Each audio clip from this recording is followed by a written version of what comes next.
Hello दोस्तों, आज अपन science के 25 क्वेश्चन सोल्व करेंगे और ये 25 क्वेश्चन दोस्तों एक बार नहीं बल्कि 2-3 बार एग्जाम में पूछे गए हैं। अगर आपने ये कर लिए तो आपकी बहुत ज़्यादा अच्छी पकड़ हो जाएगी और आपके कितने क्वेश्चन सही होते हैं वो आपको कमेंट बॉक्स में कमेंट करके बताने हैं। तो चलिए दोस्तों, अपन पहले क्वेश्चन को सोल्व करते हैं और आपको ध्यान से करना है, आपके कितने क्वेश्चन सही होते हैं वो भी आपको बताना है। अपना पहला क्वेश्चन है, ताम्र एवं टीन के मिश्र धातु को क्या कहते हैं। पहला क्वेश्चन है दोस्तों आपके सामने, तांबा और टीन के मिश्र धातु को क्या कहा जाता है। आपके सामने 4 ऑप्शन है। पीतल कहा जाता है, ड्यूरालुमिन कहा जाता है, कांसा कहा जाता है, सोल्डर कहा जाता है। तो इसका सी ऑप्शन बिल्कुल करेक्ट हो जाएगा दोस्तों, कांसा कहा जाता है। तांबा और टीन के मिश्र धातु को क्या कहा जाता है, कांसा कहा जाता है। सोल्डर दोस्तों किसको बोलते हैं, दो समान या भिन्न धातु के जो तार होते हैं और उष्मा होती है, उष्मा की प्रक्रिया के द्वारा जब तीसरी धातु से जोड़ दिया जाता है तो वो कहलाता है सोल्डरिंग। ठीक है ना, तो सोल्डर कहलाता है वो। तो इसका करेक्ट आंसर हो जाएगा ऑप्शन नंबर सी, तांबा एवं टिन के मिश्र धातु को क्या कहा जाता है, तो कांसा कहा जाता है। अपना सेकंड क्वेश्चन देखते हैं दोस्तों, कौन सा अधातु कमरे के ताप पर द्रव होता है। अपने से पूछा है दोस्तों अधातु, अपने से धातु नहीं पूछा। अगर आपसे ऐसे पूछे कि कौन सा धातु कमरे के ताप पर द्रव होता है तो आपको बताना है पारा, लेकिन इसमें पूछा है अधातु, कौन सा अधातु कमरे के ताप पर द्रव अवस्था में होता है, तो ब्रोमीन होता है। ऑप्शन नंबर सी इसका दोस्तों बिल्कुल करेक्ट आंसर हो जाएगा। ब्रोमीन की बात करें तो ब्रोमीन दोस्तों आपसे पूछे ब्रोमीन की परमाणु संख्या कितनी होती है। परमाणु संख्या, ब्रोमीन की परमाणु संख्या की बात करें तो ब्रोमीन की परमाणु संख्या 35 होती है दोस्तों। ठीक है ना, ब्रोमीन की परमाणु संख्या कितनी होती है, 35 होती है। अगर रासायनिक चिन्ह की बात करें, इसकी रासायनिक चिन्ह, ब्रोमीन का रासायनिक चिन्ह क्या होता है, तो दोस्तों ब्रोमीन का रासायनिक चिन्ह होता है Br। ये ऐसे Br लिखते हैं। ठीक है ना, तो ये क्या है दोस्तों, इसका रासायनिक चिन्ह है। आपसे पूछे कौन सा अधातु कमरे के ताप पर द्रव होता है तो आपको बताना है ब्रोमीन। अगर आपसे पूछे कौन सा धातु कमरे के ताप पर द्रव होता है तो आपको बताना है पारा। पारा की बात कर लेते हैं दोस्तों, पारा क्या है, पारा एक धातु है। ठीक है ना, पारा क्या है, पारा धातु है, वो अधातु नहीं है। ठीक है, इतना आपको ध्यान रखना है। पारा क्या है, पारा धातु है। और पारा दोस्तों रासायनिक चिन्ह, अगर उसकी बात करें पारा का रासायनिक चिन्ह क्या है, रासायनिक चिन्ह, पारा का रासायनिक चिन्ह की बात करें तो दोस्तों पारा का रासायनिक चिन्ह होता है Hg। ठीक है ना, H और ये वाला G, छोटा g। तो पारा का रासायनिक चिन्ह क्या होता है दोस्तों, पारा का रासायनिक चिन्ह होता है Hg। और उसकी परमाणु संख्या की बात करें, परमाणु संख्या, परमाणु संख्या, पारा की परमाणु संख्या कितनी होती है, तो दोस्तों 80 होती है पारा की परमाणु संख्या। ठीक है ना, इतना आप ध्यान रखना। तो देखिए दोस्तों, आपसे पूछा है कौन सा अधातु कमरे के ताप पर द्रव होता है, तो ब्रोमीन इसका बिल्कुल करेक्ट आंसर हो जाएगा और जिसकी परमाणु संख्या होती है 35। ठीक है, अपना तीसरा क्वेश्चन देखते हैं। अपना तीसरा क्वेश्चन है, सीसा और टिन के मिश्र धातु को क्या बोलते हैं। दोस्तों सीसा और टिन के मिश्र धातु को क्या बोलते हैं, आपके सामने 4 ऑप्शन है। स्टील बोलते हैं, उपधातु बोलते हैं, गैन मेटल बोलते हैं, या फिर सोल्डर बोलते हैं। तो दोस्तों ऑप्शन नंबर डी इसका बिल्कुल करेक्ट हो जाएगा, सोल्डर बोलते हैं। सोल्डर कैसे बोलेंगे, सीसा और टिन के मिश्र धातु को क्या कहा जाता है। देखिए दोस्तों, जब दो समान या भिन्न धातु के जो तार होते हैं उनको उष्मा की प्रक्रिया के द्वारा जब तीसरी धातु से जोड़ा जाता है तो कहलाता है सोल्डर। सोल्डर बोल दो, या फिर दोस्तों अपन इसको क्या बोल सकते हैं, सोल्डरिंग। ऐसे लिखते हैं सोल्डरिंग। ठीक है ना, अपन इसको सोल्डरिंग भी बोल सकते हैं, सोल्डर को सोल्डरिंग। ठीक है ना, सोल्डर बोलते किसको है, जैसे दो समान धातु दो समान धातु या भिन्न धातु। ठीक है ना, दो समान धातु या भिन्न धातु को उष्मा प्रक्रिया के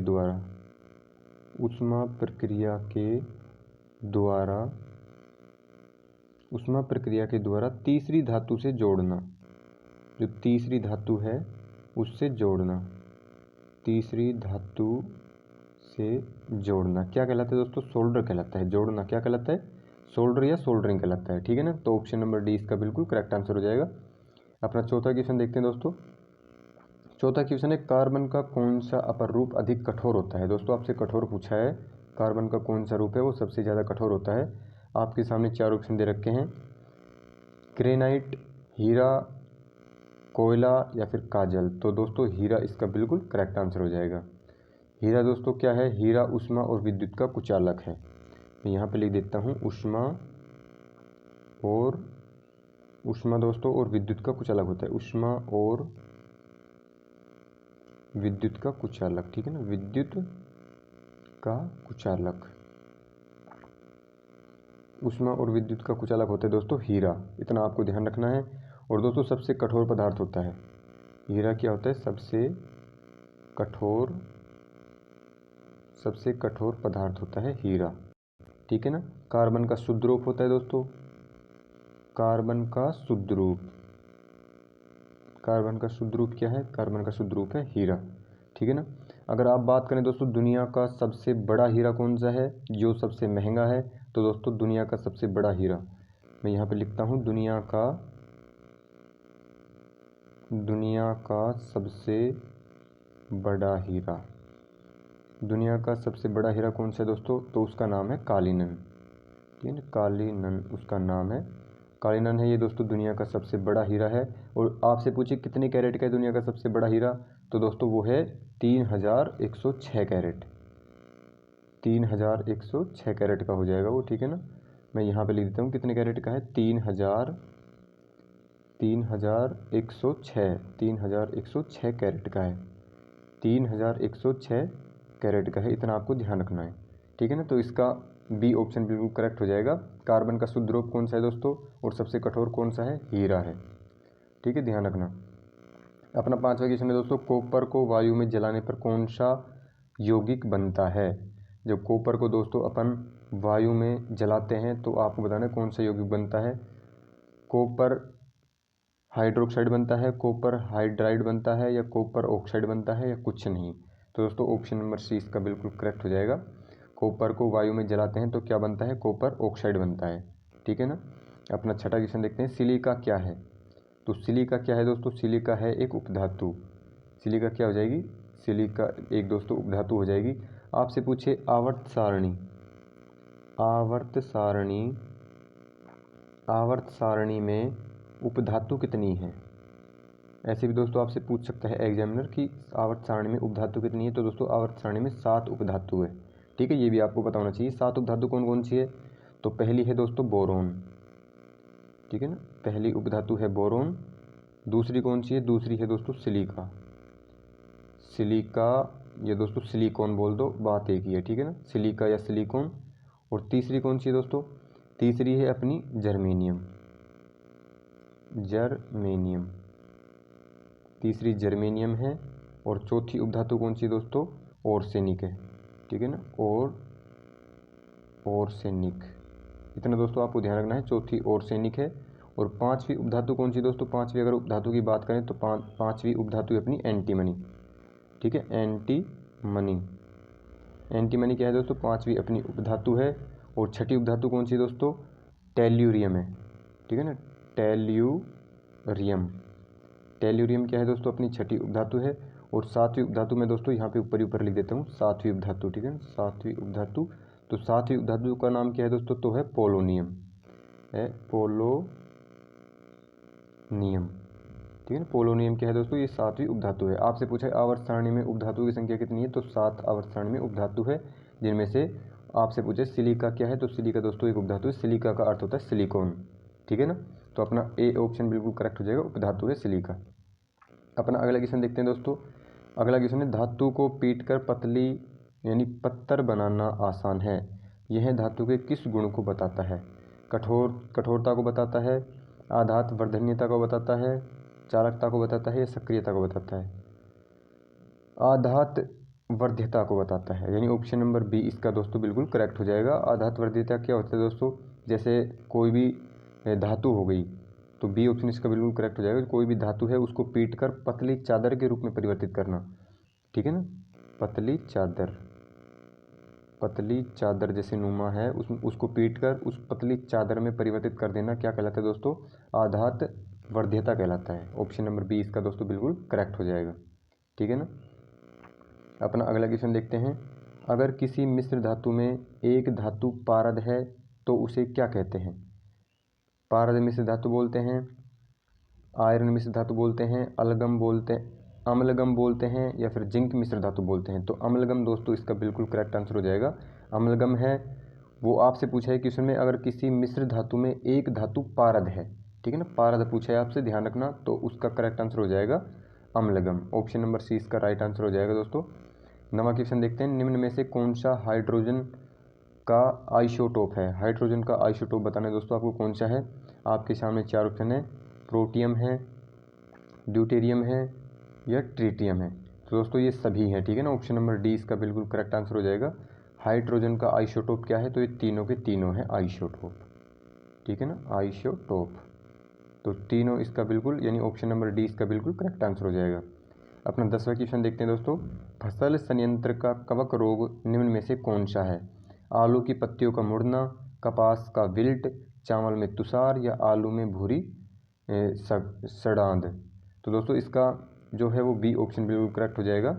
कपास का विल्ट है वो दोस्तों फसल संयंत्र रोग, फसल संयंत्र का कवक रोग निम्न में से कौन सा है? तो ऑप्शन नंबर बी इसका बिल्कुल करेक्ट हो जाएगा। कपास का विल्ट है वो फसल संयंत्र का कवक रोग है, ठीक है ना। अपना 11वां क्वेश्चन देखते हैं। अपना 11वां क्वेश्चन है दोस्तों, परमाणु विखंडन प्रतिक्रिया के दौरान उत्पन्न ऊर्जा का प्रयोग किया जाता है ईंधन बनाने में, बिजली बनाने में, ताप पैदा करने में या इनमें से कोई नहीं। तो दोस्तों आपसे पूछा है परमाणु विखंडन प्रक्रिया में, यानी परमाणु विखंडन करते हैं उसके दौरान उस टाइम पे उत्पन्न ऊर्जा का प्रयोग कब किया जाता है? तो दोस्तों बिजली बनाने में किया जाता है। ऑप्शन नंबर बी इसका बिल्कुल करेक्ट आंसर हो जाएगा, ठीक है। 12वां क्वेश्चन देखते हैं दोस्तों, आपके कितने क्वेश्चन राइट होते हैं वो भी आपको कमेंट बॉक्स में कमेंट करके बताना है, ठीक है ना। आपको बताना है इनमें से कौन गैसों के प्रसारण का एक उदाहरण है? खाने की सुगंध, अगरबत्ती की खुशबू, इत्र की महक या उपयुक्त सभी। तो ऑप्शन नंबर डी दोस्तों इसका बिल्कुल करेक्ट आंसर हो जाएगा। गैसों के प्रसारण का उदाहरण ही है ये तीनों के तीनों, यानी खाने की सुगंध है उनसे भी गैसों का प्रसारण होता है, अगरबत्ती की सुगंध है उससे भी गैस का प्रसारण होता है, और इत्र की महक है उनसे भी गैस का प्रसारण होता है। तो आपसे पूछा है गैसों के प्रसरण, गैसों के प्रसरण, तो ये तीनों के तीनों हो जाएंगे दोस्तों, ठीक है ना। गैसों के प्रसरण तीनों के तीनों हो जाएंगे। अपना अगला क्वेश्चन देखते हैं। अगला क्वेश्चन अपना, निम्न में से किस में अधिक ताप होता है? दोस्तों ताप पूछा है, किस में सबसे अधिक होता है? बर्फ़ में होता है, उबलते पानी में होता है, भाप में होता है, या फिर चौथा ऑप्शन है उपयुक्त सभी में। तो दोस्तों इसका करेक्ट आंसर हो जाएगा ऑप्शन नंबर सी, भाप में। निम्न में से किस में अधिक ताप होता है? तो भाप में दोस्तों इसका बिल्कुल करेक्ट आंसर हो जाएगा। भाप में है वो सबसे अधिक ताप होता है, ठीक है। अपना अगला क्वेश्चन देखते हैं दोस्तों। अगला क्वेश्चन है, इनमें से कौन महामारी और स्थानिक दोनों प्रकार की बीमारी है? महामारी दोस्तों स्थानिक दोनों प्रकार की बीमारी कौन सी है? टाइफाइड है, हैजा है, पोलिया है, खसरा है। तो दोस्तों हैजा इसका बिल्कुल करेक्ट आंसर हो जाएगा। हैजा है वो महामारी है, ठीक है ना, महामारी है, और क्या है? स्थानिक है, स्थानिक दोनों प्रकार की बीमारी है हैजा, ठीक है। अपना 15वां क्वेश्चन देखते हैं दोस्तों। 15वां क्वेश्चन है, निम्न में से कौन सा ग्राफेन के बारे में सही नहीं है? ग्राफेन के बारे में कौन सा सही नहीं है दोस्तों, बताना है आपको। कार्बन के एलोड्रोप नहीं है, 3 डायमेंशनल स्ट्रक्चर नहीं है परमाणु जाली के रूप में, ये परमाणु जाली के रूप में, या फिर हनी कॉम्ब स्ट्रक्चर। तो दोस्तों इसका बी ऑप्शन बिल्कुल करेक्ट हो जाएगा, 3 डायमेंशनल स्ट्रक्चर हो जाएगा, जो क्या है, जो दोस्तों ग्राफेन के बारे में सही नहीं है, ठीक है ना। ग्राफेन के बारे में सही कौन सा नहीं, तो ऑप्शन नंबर बी इसका बिल्कुल करेक्ट आंसर हो जाएगा। अपना अगला क्वेश्चन है दोस्तों, रेनिन क्या है? रेनिन बताना है आपको क्या है, एक बहुलक है, वायरस है, तीसरा ऑप्शन है मेलवेयर है, या फिर सर्च इंजन है। तो मेलवेयर इसका दोस्तों बिल्कुल करेक्ट आंसर हो जाएगा। Option number C is the right answer, malware. आपसे पूछा है रेनिन क्या है, तो रेनिन दोस्तों क्या है, तो मेलवेयर है रेनिन, ठीक है ना। तो मेलवेयर जिसने भी बताया है उसका बिल्कुल करेक्ट है। अपना अगला क्वेश्चन देखते हैं। अगला क्वेश्चन है, पहले प्रकाश की गति को किसने मापा था? यानी पहले प्रकाश की गति को किसने मापा था, ये आपको बताना है। साइंटिस्ट का नाम बताना है, मार्क आरोसोन ने, या ओलोस रोमर ने, या एडविन हबल ने, या टाइको ब्राहे ने। तो दोस्तों इसका करेक्ट आंसर हो जाएगा, जो पहले प्रकाश की गति है उसको मापने वाले वैज्ञानिक कौन थे, तो उनका नाम है ओलोस रोमर, ठीक है ना। ऑप्शन नंबर बी इसका बिल्कुल करेक्ट आंसर हो जाएगा। अपना 18वां क्वेश्चन है, के पूछा है दोस्तों, के इकाई को निम्नलिखित में से क्या मापने के लिए प्रयोग किया जाता है। के इकाई को क्या मापने के लिए प्रयोग किया जाता है दोस्तों, तो तापमान इसका बिल्कुल करेक्ट आंसर हो जाएगा। Option number C is the right answer. अपना 18वां क्वेश्चन है दोस्तों, विटामिन बी की कमी से होने वाली बीमारी कौन सी है। रिकेट्स है या फिर रतौंधी है, रक्ताल्प है या बेरी है। तो विटामिन बी की कमी से कौन सा होता है दोस्तों, बेरी, यानी ऑप्शन नंबर डी मैंने बता रखा है आंसर। तो बेरी विटामिन बी की कमी से होता है, और रतौंधी दोस्तों विटामिन ए की कमी से होता है, ए विटामिन, ठीक है ना। ए विटामिन की कमी से कौन सा रोग होता है, बेरी होता है, नहीं ए विटामिन की कमी से होता है रतौंधी। और दोस्तों आपसे पूछा है रिकेट्स, तो रिकेट्स दोस्तों किसकी कमी से होता है, विटामिन डी, विटामिन डी की कमी से कौन सा रोग होता है दोस्तों, तो वो होता है रिकेट्स। अगर आपसे विटामिन सी की कमी से पूछे, विटामिन सी की कमी से कौन सा रोग होता है, तो वो होता है स्कर्वी, ठीक है ना। स्कर्वी रोग है वो दोस्तों विटामिन सी की कमी से होता है। और स्कर्वी में दोस्तों ये होता है कि अपने जो जाड़ दांत है वो हिलने लग जाते हैं और मसूड़ों से अपने ब्लड आने लग जाता है। तो इस वजह से विटामिन सी की कमी हो जाती है। और विटामिन सी की कमी को पूरा करने के लिए सबसे ज़्यादा आंवला इंपॉर्टेंट बताया गया है, आंवला खाना चाहिए, ठीक है ना। तो आपसे पूछा है विटामिन बी की कमी से होने वाली कौन सी बीमारी है, तो दोस्तों विटामिन बी की कमी से आपके सामने ऑप्शन दे रखे थे, तो आपने बताया बेरी जिसने बताया है उसका बिल्कुल करेक्ट है, ठीक है। अपना अगला क्वेश्चन है कि राइनो वायरस की वजह बनता है। दोस्तों राइनो वायरस की वजह क्या बनता है, कि राइनो क्या है, राइनो एक वायरस है, और वो किसकी यानी कैसे बनता है, ये आम जुकाम की वजह से बनता है, सर दर्द की वजह से, या फिर कफ की वजह से, या घुटनों में दर्द की वजह से।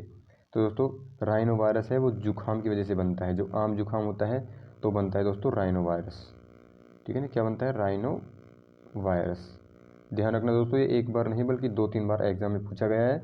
और 25 क्वेश्चन में से आपके कितने क्वेश्चन राइट होते हैं ये भी आपको कमेंट बॉक्स में बताना है, ठीक है ना। अपना 21वां क्वेश्चन है दोस्तों, मानव शरीर में सबसे छोटी हड्डी कौन सी है। पेटेला है, स्टेपिज है, टिबिया है, या दोस्तों ड्यूमरस है। तो टिबिया दोस्तों कहाँ पाई जाती है, तो पैर में पाई जाती है टिबिया, ठीक है ना। तो ये सबसे छोटी हड्डी नहीं है। आपसे मानव शरीर की सबसे छोटी हड्डी पूछी है तो स्टेपिज इसका बिल्कुल करेक्ट आंसर हो जाएगा। जो कहाँ पाई जाती है दोस्तों, तो कान में पाई जाती है स्टेपिज, ठीक है ना।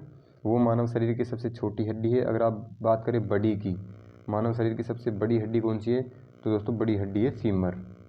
फीमर जो कहाँ पाई जाती है दोस्तों, फीमर जांग की अस्थि, जांग में पाई जाती है दोस्तों, ठीक है ना, जांग में पाई जाती है, जांग में दोस्तों फीमर है वो पाई जाती है। और ये मानव शरीर की सबसे बड़ी हड्डी है। और सबसे छोटी हड्डी कौन सी है, स्टेपीज है, वो कहाँ पाई जाती है, कान में पाई जाती है, ठीक है। अपना 22वां क्वेश्चन देखते हैं। 22वां क्वेश्चन है, मात्र 2 ऊतक कौन से हैं जो खून से ऑक्सीजन प्राप्त नहीं करते। 2 ऊतक बताने दोस्तों आपको, 2 ऊतक कौन से हैं ऐसे जो खून से ऑक्सीजन है उसको प्राप्त नहीं करते हैं। आपके सामने 4 ऑप्शन है, नाखून और कोर्निया, त्वचा और मस्तिष्क, उंगलियां और नाक, पैर और भुजा। तो दोस्तों ऑप्शन नंबर ए इसका बिल्कुल करेक्ट हो जाएगा। नाखून और कोर्निया है वो ऑक्सीजन प्राप्त नहीं करते हैं ब्लड से, यानी खून से ऑक्सीजन नहीं लेते हैं, खून से ऑक्सीजन नहीं लेते हैं, ठीक है ना। इतना आपको ध्यान रखना है।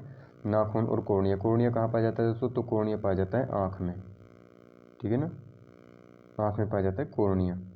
अपना अगला क्वेश्चन देखते हैं दोस्तों, 22वां क्वेश्चन है, आपको बताना है आँख का कौन सा भाग है जो आँख के रंग का निर्धारण करता है। पुतली करती है, आइरिस करता है, कोर्निया करता है, या आईलिड करती है। तो दोस्तों आइरिस करता है, ऑप्शन नंबर 20 का बिल्कुल करेक्ट आंसर हो जाएगा। आँख का कौन सा भाग आँख के रंग का निर्धारण करता है, तो दोस्तों आइरिस करता है, ऑप्शन नंबर 20 का राइट आंसर हो जाएगा। आपको बताना है विज्ञान दिवस कब मनाया जाता है, 5 जून को, 28 फरवरी को, 2 दिसंबर को, या सभी को। तो दोस्तों विज्ञान दिवस मनाया जाता है 28 फरवरी को, ठीक है ना, 28 फरवरी इज़ द राइट आंसर।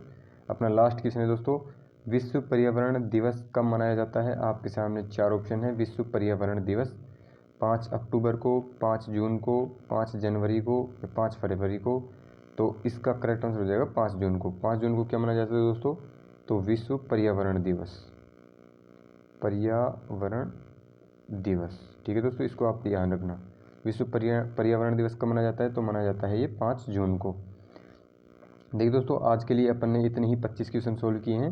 और 25 क्वेश्चन में से आपके कितने क्वेश्चन राइट होते हैं वो आपको कमेंट बॉक्स में कमेंट करके बताना। और दोस्तों अगर आपको वीडियो अच्छी लगे और तो चैनल को दोस्तों सब्सक्राइब कर देना और वीडियो को दोस्तों शेयर कर देना, ठीक है ना। वीडियो को शेयर कर देना अपने दोस्त जितने भी है देखने वाले जिनको साइंस नहीं आती तो उनके पास शेयर कर देना। और भी मैं आपके लिए राजस्थान पुलिस के लिए, रीट के लिए, यानी जिसमें भी साइंस आती है, तो आप अगर इस वीडियो को अच्छा रिस्पॉन्स दोगे तो मैं अच्छे क्वेश्चन और लेकर आऊँगा, ठीक है। तो सब्सक्राइब कर देना दोस्तों, सभी चैनल को सब्सक्राइब करके तभी चलना। और आपके 25 क्वेश्चन में से कितने क्वेश्चन राइट होते हैं वो आपको कमेंट बॉक्स में कमेंट करके बताना है। आज के लिए इतना ही, थैंक यू।